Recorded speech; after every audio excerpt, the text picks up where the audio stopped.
नमस्कार। सरस्वती सागर में आपका स्वागत है।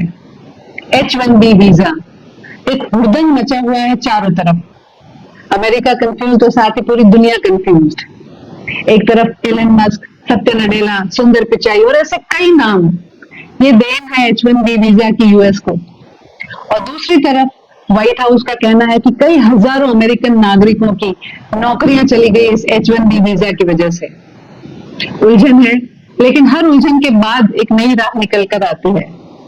तो क्या वो नई राह अमेरिकन कंपनीज के लिए L1 वीजा होगा, या क्या ये $1 लाख की फीस देने के बाद भी फॉरेन नेशनल्स अमेरिकन नेशनल्स के मुकाबले अफोर्डेबल होंगे?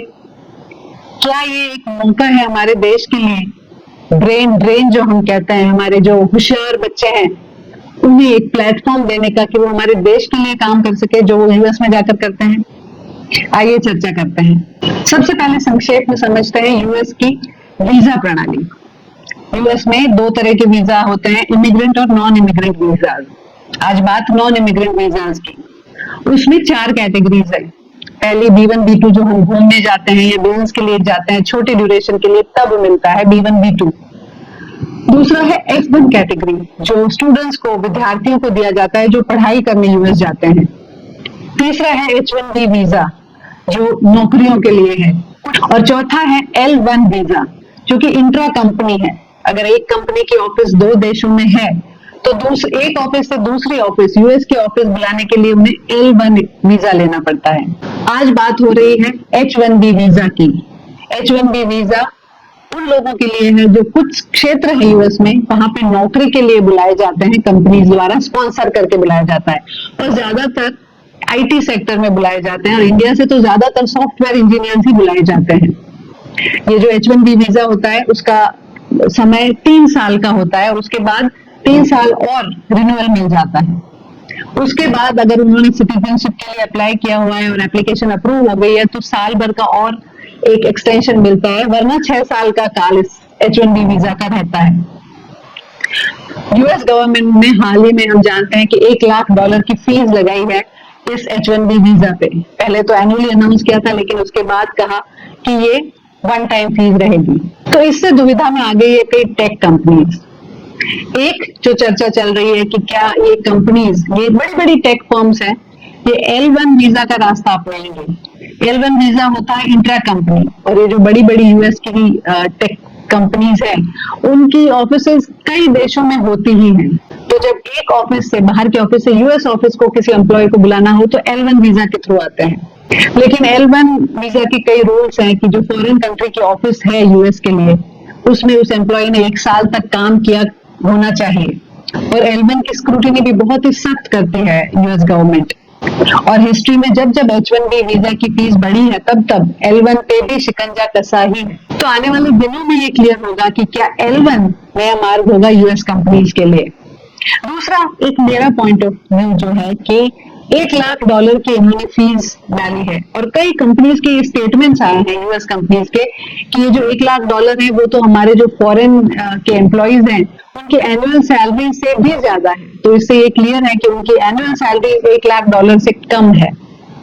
जबकि यूएस में जो एवरेज सॉफ्टवेयर इंजीनियर की एवरेज सैलरी है वो $1,40,000 है।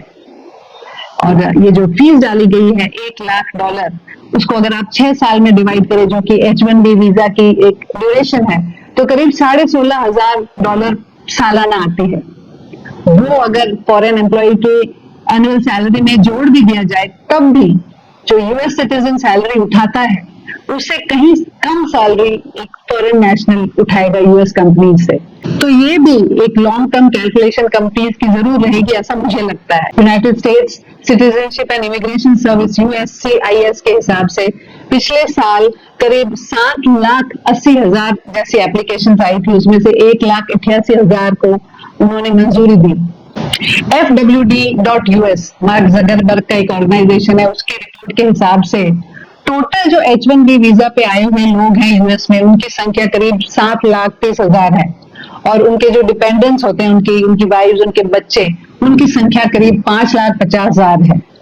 तो करीब 13 लाख लोग इस वक्त H1B वीजा की वजह से यूएस में रह रहे हैं, और उनमें से भी 70% इंडियंस हैं। तो ये लोग जो वहां रह रहे हैं, जिन्हें H1B वीजा मिला हुआ है, उनको कोई आपत्ति नहीं है, उनके रिन्यूअल्स भी हो जाएंगे।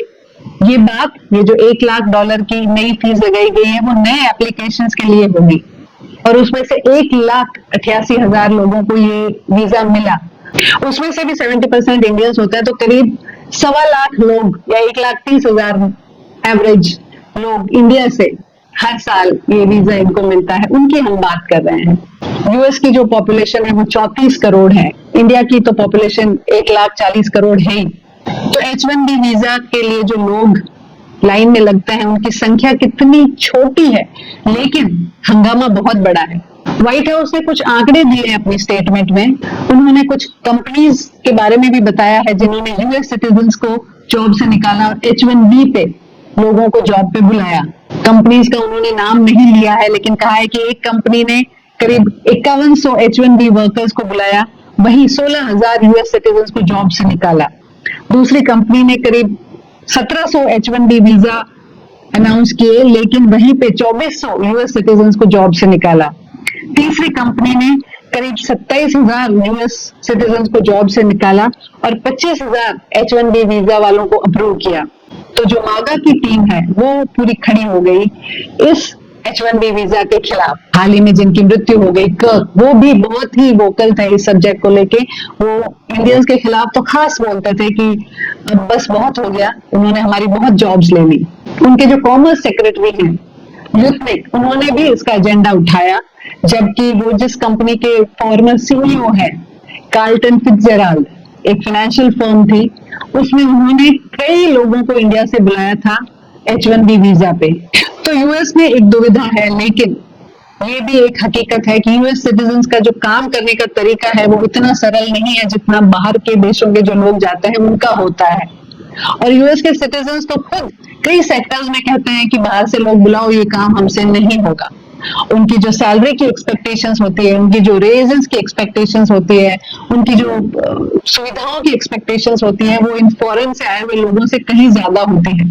तो बहुत जल्द यूएस को खुद इस बात का कुछ सोल्यूशन निकालना होगा। ये जो नया फीस स्ट्रक्चर उन्होंने दिया, उसका सोल्यूशन खुद यूएस को देना पड़ेगा।